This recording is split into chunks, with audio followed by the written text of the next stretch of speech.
Good morning મિત્રો, જય દ્વારકાધીશ, જય શ્રી રામ. જય શ્રી રામ. કામે જાઓ છો? ચલો, તમારા ભાઈ જાય છે કામે. હું આવીશ આજે તમારા કામ ઉપર ટિફિન દેવા. બતાવજો આપણું કામ. તો મિત્રો, હું તમને આજે કામ બતાવીશ, જોજો. ચલો મિત્રો, હવે બહુ બધું કામ છે. હું બધું ઘરનું કામ ફટાફટ પતાવી લઉં અને રસોઈ પણ બનાવી લઉં અને પછી જઈએ આપણે તમારા ભાઈ પાસે. બરાબર? તો તમને બતાવું કે શું કામ ચાલે છે, ત્યાં જઈને બતાવું. ચલો, ફિલહાલ તો આ બધું કામ કરી લઈએ. એટલું બધું કામ છે ને ખબર નહીં, ઘરનું કામ જ નથી ખૂટતું. ગમે એટલું કરો, કામ જ નહીં ખૂટતું. રોજ જે એનું એ જ રિપીટ કર્યા જ રાખવાનું. રોજ રાંધવાનું, ખાવાનું, વાસણ કરવાનું. પણ એનીવેઝ, ચલો હવે પહેલાં ઘરનું કામ કરી લઉં, પછી રસોઈ કરીશ અને પછી રેડી થઈશું ને પછી આપણે જઈશું. ચલો, જોડાયા રહેજો. તો મિત્રો, હું થઈ ગઈ છું રેડી ઓલમોસ્ટ, અને નાહી લીધું છે, કામ બધું પતી ગયું છે. શોર્ટ હેર મારા પર બહુ સારા લાગે છે. રોજ એમ થાય રોજ માથું ધોઈ નાખું, નહીં સુકાવાની મગજ મારી, નહીં બીજી કાંઈ મગજ મારી. હમણાં જો 10 મિનિટમાં સુકાઈ જશે મસ્ત. પેલું તો હેર ડ્રાય કરીને થાકી જતી હતી હું. તો નવા વાળ મને ગમી રહ્યા છે. જલ્દી લાંબા ના થાય તો સારું, કેમ કે આ એક જ વખત છે કે જ્યારે તમારા ભાઈએ મને પરમિશન આપી છે. હવે તમારા ભાઈ મને પરમિશન નહીં આપી હેરકટની, અને એણે ક્લિયર જ કીધું હતું કે હવે પરમિશન નહીં આપું, આ વખતે કપાવવા હોય તો કપાવી દે. એટલે મને એમ થયું કે હવે આ કે જ છે કે કપાવી લે, તો ચલો એકદમ શોર્ટ જ કરાવી દઈએ. એટલે મેં એટલા શોર્ટ કરાવી દીધા. હવે પછી એકદમ લોંગ હેર કરવાના છે, આટલા સુધી એમ, એટલે કટ નહીં થાય. તો તમને લોકોને કેવા લાગે છે? અને બાય ધ વે, કમેન્ટમાં કોઈએ મને એમ કીધું હતું કે છે ને તમે ફૂલ હેર કટનો ને વિડીયો મૂકો, પણ હું જ્યારે હેર કટ કરાવવા ગઈ હતી ને તો ત્યારે મને વિડીયોનું યાદ ના આવ્યું, તો મેં વિડીયો કંઈ શૂટ લીધું નથી. અને હેર કટ કયું પૂછતા હોય તો સિમ્પલ યુ કટ જ છે, કંઈ ફેન્સી કટ નથી કરાવ્યું. અહીંયા રાજકોટમાં જ કરાવેલું છે, હું અમદાવાદ પણ નથી ગઈ. અને બસ એવું જ છે. હેર કલર કે તો જૂનું જે હતું એ જ છે, બીજું કંઈ કરાવ્યું નથી. અને હવે હું કામ કરીને ફ્રી થઈ ગઈ છું, ઓલમોસ્ટ રેડી થઈ ગઈ છું, ને હવે આપણે જઈશું તમારા ભાઈના કામ પર. હું તમને બતાવું કે શું કામ ચાલુ કર્યું છે નવું એમણે. ત્યાં જવા માટે વધારે તો હું કંઈ રેડી નથી થવાની, જસ્ટ થોડી લિપસ્ટિક લગાવી છે, ફેસ પર કંઈ લગાવ્યું નથી. ફેસ વોશ હમણાં જ કર્યું છે મેં. અને આ જે મારી ક્રીમ છે એ યુઝ કરું છું. આ મારી ટ્રીટમેન્ટ ક્રીમ પણ છે અને સનસ્ક્રીન પણ મિક્સ છે અંદર. તો આ ખાલી એપ્લાય કરી લઈશ, કેમ કે તડકો બહુ જ ખતરનાક છે. અને આવો ખતરનાક તડકો આવે એટલે ગમે તેટલી વાર આપણે ફેસ વોશ કરીએ. ફેસ વોશ કર્યાના 1 કે 2 કલાક પછી જ આપણું સ્કિન એકદમ ઓઇલી થઈ જતી હોય છે. અને ઓઇલી સ્કિનની સાથે અમુકને ઓઇલી સ્કિન ના પણ હોય, તો કોમ્બિનેશન સ્કિન હોય કે ડ્રાય સ્કિન હોય, એ લોકોને પણ ટી ઝોનમાં ઓઇલ આવી જાય. એટલે અહીંયા મને એવું થાય છે, મારી કોમ્બિનેશન સ્કિન છે, એટલે પહેલાં ડ્રાય સ્કિન હતી, તો અત્યારે કોમ્બિનેશન સ્કિન છે. તો અહીંયા પણ એટલું મતલબ પરસેવો થઈ જાય, ઓઇલ નીકળવા માંડે, અહીંયા ઓઇલ નીકળવા માંડે. હમણાં જ ફેસ વોશ કર્યું હોય ને તો પણ. એટલે તમે પણ જો આવી રીતે ઓઇલી ફેસ થઈ જતું હોય અને પ્લસ એકને થતા હોય ને, તો આ વિડીયો તમારા માટે છે. પહેલા ગરમીમાં મારી સાથે પણ આવું જ થતું, મને પણ એવી રીતે છે ને બહુ પરસેવો થતો અને ઓઇલ નીકળતું. અને પછી એક જ હેબિટ જે આપણે બધા ફોલો કરતા હોઈએ, મતલબ ટી શર્ટ હોય તો ટી શર્ટથી આમ લૂછી લેવાનું, યા તો હાથ ગમે એવો હોય આપણે આવી રીતે કરીને આવડી લેવાનું, તો વારંવાર આપણે ફેસ વાઇપ કરતા રહેવાનું. કોઈક વખત નોઝ પર આવી રીતે વાઇપ કરી લઈએ, કોઈક વખત આપણા ફોરહેડ પર વાઇપ કરી લઈએ, કોઈક વખત અહીંયા જ્યાં પસીનો આવે ત્યાં આપણે આવી રીતે વાઇપ કરી લઈએ છીએ. આપણને આઈડિયા જ નથી કે આપણી એટલી ખરાબ આદત છે. આપણા હાથમાં અને એમાં એટલા બધા બેક્ટેરિયા હોય છે. બેક્ટેરિયાવાળા હાથ જ્યારે વારંવાર આપણી સ્કિન પર ટચ કરે, એના કોન્ટેક્ટમાં આવે એટલે વધારે ટ્રિગર થઈ જાય આપણે જે એકને થયેલા હોઈએ. અને ખાલી હાથ જ નહીં, બેક્ટેરિયા ફોન પર બી લાગેલા હોય છે. આપણો ફોન કેટલી જગ્યાએ પડ્યો હોય છે, ક્યારેક બેગમાં પડ્યો હોય, ક્યારેક ફ્રીજ ઉપર પડ્યો હોય, ક્યારેક કિચનમાં એમને પડ્યો હોય. કોકનો પણ ફોન આવે કે એવું કાંઈ એટલે તરત આપણે અહીંયા લગાવી લઈએ. એ જે ફોનની સ્ક્રીન છે એના પર પણ બેક્ટેરિયા હોય ને, એ તમારી સ્કિનને ટચ કરે ને એના લીધે પણ તમારી સ્કિનને બહુ જ નુકસાન થઈ શકે. અને આ બધા રીઝન બહુ જ કોમન રીઝન છે કે જેના લીધે તમને વારંવાર પિમ્પલ થયા કરે, ને એક પિમ્પલ જાય ને બીજું આવ્યા કરે. કોઈ દિવસ આ પિમ્પલની સાયકલ જે છે એ રિપીટ જ થયા કરે, કોઈ દિવસ પૂરી જ ના થાય. ઓલરેડી સ્કિનમાં આટલું બધું થતું હોય ને, એમાં ગરમી ચાલુ થાય એટલે ગરમીમાં પસીનો થાય, આપણી સ્કિનમાં ઓલરેડી વધારે ઓઇલ પ્રોડ્યુસ થવા માંડે ગરમીના સિઝનમાં. અને પ્લસ એના સિવાય ઓઇલી સ્કિન થવા માંડે, આટલી બધી ધૂળ ઉડતી હોય, આ બધી ડસ્ટ ને બધું ભેગું થાય ને એટલે આપણી સ્કિનના જે પોર્સ છે ને, પોર્સ બંધ થઈ જાય. જેવા પોર્સ બંધ થઈ જાય ને એટલે વ્હાઇટ હેડ્સ ચાલુ થઈ જાય, બ્લેક હેડ્સ ચાલુ થઈ જાય, એકને ચાલુ થઈ જાય, અને પછી આ ધીમે ધીમે પિગમેન્ટેશન થઈ જાય. આની સાથે પણ પહેલા એક્ઝેક્ટલી આવું જ થતું હતું કે ધીમે ધીમે એક ઝીણી દાણી ચાલુ થવા માંડે સ્કિનમાં. એટલે આપણને એમ થાય કે આ નાની ફોલ્લી જેવું શું છે, પિમ્પલ પણ નથી ને ખબર નહીં આ શું થવા માંડ્યું સ્કિનમાં. એવું લાગે કે કઈ વસ્તુનું મને રિએક્શન આવ્યું છે. પણ એકચ્યુઅલી એવું નથી. આ બધું ડર્ટ અને પસીના ને એના લીધે જ થતું હોય છે. આપણને ધીમે ધીમે એવું થવા માંડે ને એના પછીથી એનો દાગ રહી જાય. અને સૌથી ફ્રસ્ટ્રેટિંગ વસ્તુ એ કે એ બધાની વચ્ચે પિમ્પલ આવી જાય ને, એક પિમ્પલ જાય ને ત્યાં તો બીજું પિમ્પલ આવી જાય. એક દિવસ તો માંડ એવું રહેતું કે મારો ફેસ ક્લીન હોય. ઇનિશિયલી મને એમ લાગ્યું કે આટલું બધું ઓઇલ થાય છે સ્કિનમાં અને આટલો બધો પસીનો થાય છે તો આપણે ફેસ વોશ કરી લઈએ વારંવાર તો આ પ્રોબ્લેમ સોલ્વ થઈ જશે. પણ ફેસ જેટલી વખત વોશ કરીએ એટલી વખત સ્કિન વધારે ઇરિટેટ થતી જાય ને પછી મને એમ થયું કે ચલો કંઈક બીજું ટ્રાય કર્યું. એટલે રેન્ડમ પ્રોડક્ટ ઘણી બધી ટ્રાય કરી. હા, અને એના સિવાય મને એમ થયું કે સ્કિનમાં કંઈ એકને એને બધું ઓછું થાય એટલે એક્સપેરિમેન્ટ કંઈક કરીએ. એક્સપેરિમેન્ટ પણ ટ્રાય કર્યા ઘણા બધા. ટ્રેન્ડિંગ પ્રોડક્ટ પણ કેટલી ટ્રાય કરી, પણ આ બધી પ્રોડક્ટ યુઝ કરવાથી સ્કિન સારી થવાને બદલે સ્કિન વધારે ઇરિટેટ થતી જાય છે અને સ્કિન ખરાબ થતી જાય છે. પછી મને એમ થયું કે આ બધું ટેમ્પરરી સોલ્યુશન છે, હવે આની બદલે મારે એક પ્રોપર ગાઈડન્સની જરૂર છે. અને પછી મેં ચાલુ કર્યું ક્યોરેપ. ક્યોરેપનું નામ પહેલા ક્યોર સ્કિન હતું, એ હવે ચેન્જ થઈને ક્યોરેપ થઈ ગયું છે. અને સિમ્પલ રીઝન છે કે ખાલી સ્કિનની ટ્રીટમેન્ટ નથી કરતું, હેરની પણ ટ્રીટમેન્ટ કરે છે. અને કેટલું સિમ્પલ, ખાલી એપ્લિકેશન ડાઉનલોડ કરી, એપ્લિકેશનમાં ડિટેલ્સ ફિલ કરી અને પછી ખાલી 2 ફોટોસ અપલોડ કર્યા, ફ્રન્ટ ફેસનો અને સાઈડ ફેસનો.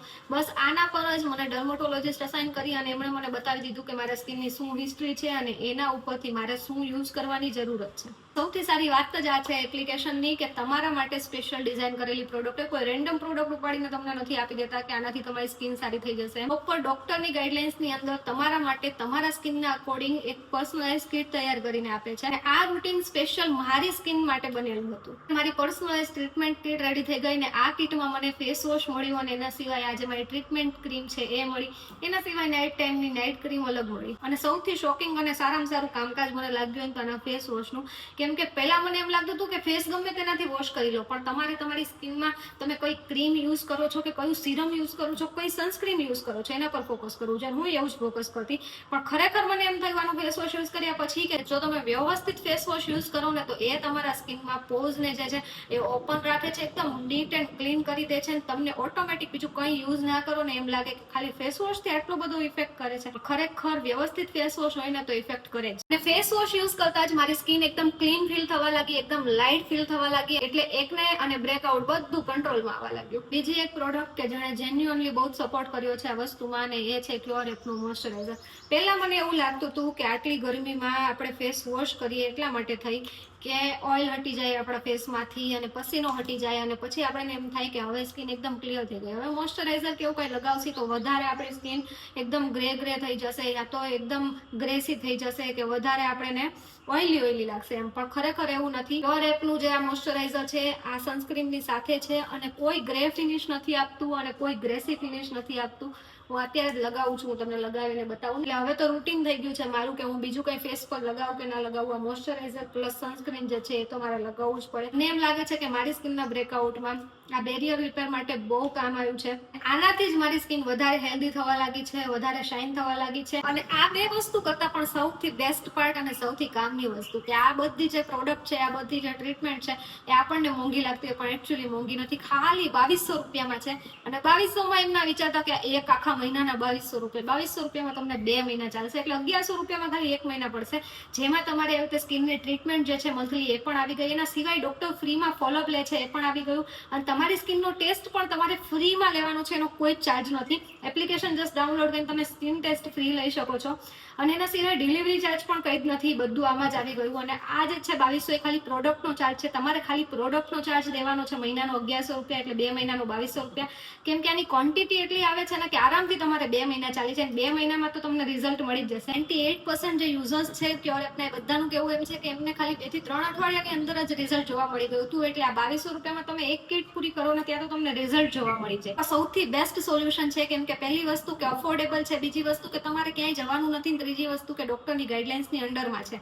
એટલે તમારે સ્કિન માટે એકદમ સેફ છે.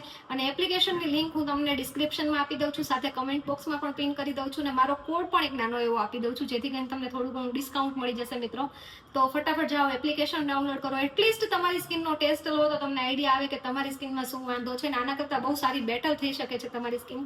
વાંચો છેલ્લા 2 મહિનાથી તમારા બેન એટલો ટાઈમ નથી મળતો કે મને ક્યાંય આટો મરાવાય લઈ જાય. સવારે જાગીને ત્યાં, બપોરે આવવાનું, જમી લેવાનું, સૂઈ જવાનું, સાંજે પાછા ત્યાં, રાત્રે આવવાનું, જમીને સૂઈ જવાનું. વાવ, બેસ્ટ રૂટીન થઈ ગયું છે. પણ એકચ્યુઅલી મારી માટે પણ સમય નથી, આ વધારે નથી. એનીવેઝ હવે મને એમ થયું કે લાવો હું જ ત્યાં આટો મારી આવું. એટલે હું અત્યારે ત્યાં જઈ રહી છું. તો ચલો તમને મળાવું તમારા ભાઈના નાના બચ્ચાઓથી. અને મેં ચેન્જ કરીને ફૂલ સ્લીવ પહેરી લીધું કે હું ત્યાં જાઉં અને આ તો ઘરે આવ્યા. કેમ એવું કર્યું? ક્યાં ત્યાં જવું? કબૂતરે. હા તો આવજે હવેલમાં. હવે કાલ સવારે કહીશ. કે પણ અહીંયા હવેલમાં વહેલું આવે મારે ભેગું. ચલો હવે જમી લઈએ આપણું ને પછી સેટઅપ પ્રેમ ડાંગર્સ લોફ્ટ, તમને મારો લોફ્ટ બતાવીશ વ્લોગમાં. કબૂતર હે આપણી ભાઈ બધી વસ્તુ ગાંડી ના 3 માળ ચડીને થાકી ગયો હું તો.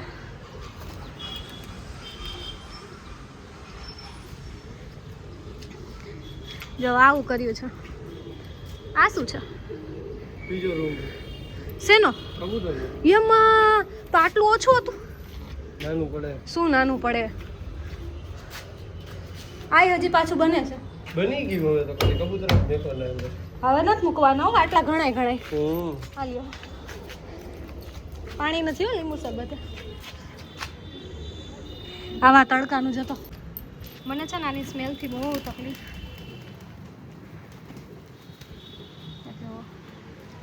ઘરે હજી આટલું છે. આ ખાસ પિંજરું બનાવેલું છે. કેટલી બધી ખાસિયત છે આ પિંજરાની. જો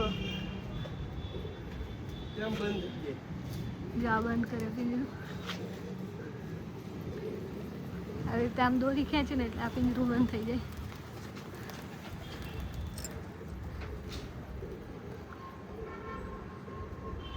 એમ નહીં, પાછું ખોલવું હોય તો બીજી બાજુથી દોરી ખેંચવાની. હા, એટલે ગમે ત્યારે કબૂતર ઉડી શકે, પાછા આવવું હોય ત્યારે પાછા આવી શકે. આજાદ પંછી હે. મિક્સ કરજો અંદર મીઠું નીચે. મેં કીધું તડકામાં અહીંયા છો ને તો લીંબુ શરબત પીવો. હે મજા આવી? મોજ આવી ગઈ. અહીંયા ન મૂકતા, અહીંયા મૂકો. એ ગમે ત્યાં ન મૂકો.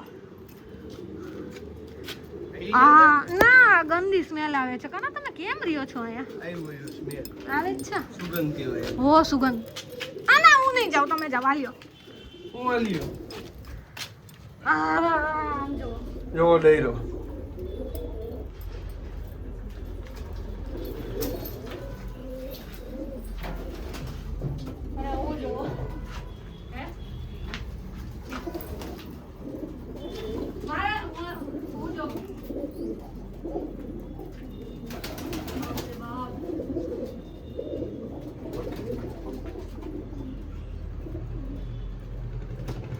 કેટલા છે ટોટલ? 150 કઈ છે? તડકાનું બનાવ્યું, બાકી લે કબૂતરનું તો આમ તેમ. અહીંયા પછી બેઠક થાય બધાયની. હે ઉપર બેઠક રહે છે બધી આમાં અંદર જ. હા ઉપર અહીંયા તમારા લોકોની કહું. કબૂતરની બેઠક તો અહીંયા ઉપર થતી હોય. નીચે ને આમાં આવ્યો બધી પાટી મહિલા. એમની ઓલા ગ્રીન કલરના મંગાયા તઈ ક્યાં માર્યા? એ અંદર પેલા એક આમાં મૂક્યું છે. તો આવું બધું છે મિત્રો, અને આવું ચાલુ કર્યું છે.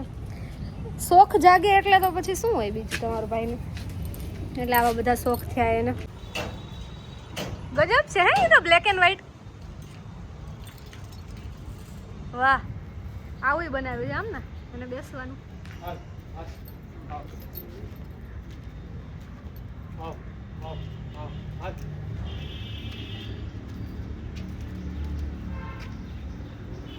આ બધા બેઠા જો. વાહ, એ પેલા બે ક્યાં ગયા?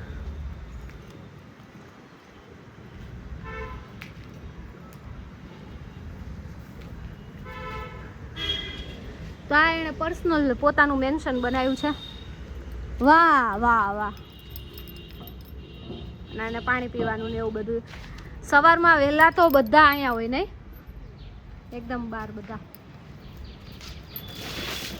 આ ખુરશી બધી ઓલા રૂમમાં જવા દેવાય આમાં, નકર આ તડકાની ખરાબ થઈ જશે. જવા દો મિત્રો. હું અહીંયા મારા માટે દહીં વડા બનાવતી હતી. મને ઘરે બનાવેલા દહીં વડા બહુ જ ભાવે. અને આ હું સાવ 2 મુઠ્ઠી પલાળું ને તોય આટલું બધું બેટર થાય ને આટલા બધા બને. મને એમ થાય કે ખાલી 1 કે 2 વાટકી જ બને, એટલે 3-4 દહીં વડા જ બને ખાલી. બહુ તો 5-6 બને એમ, પણ તોય આટલા બધા કઈ રીતે બની જાય છે સમજાતું નથી. અને કેવા સરસ ફૂલે છે જો. હવે આમાં આપણે ઈચ્છા કેમ થાય કે જવા દઈએ કે ફેંકી દઈએ, વિચારો મિત્રો. આપણા દહીં વડા ઓલમોસ્ટ રેડી છે. હવે આને આ છાશ જેવા પાણીમાં પલાળી, મીઠું ને એવું બધું નાખેલું છે અંદર. અને આ પલાળેલું હવે અડધો 1 કલાક રહેવા દઈશું અને પછી દહીં નાખીને ખાઈશું. તો દહીં વડા તૈયાર, કોબીજ બટાકાનું શાક, રોટલી અને દહીં વડા. ચલો બધા જમવા.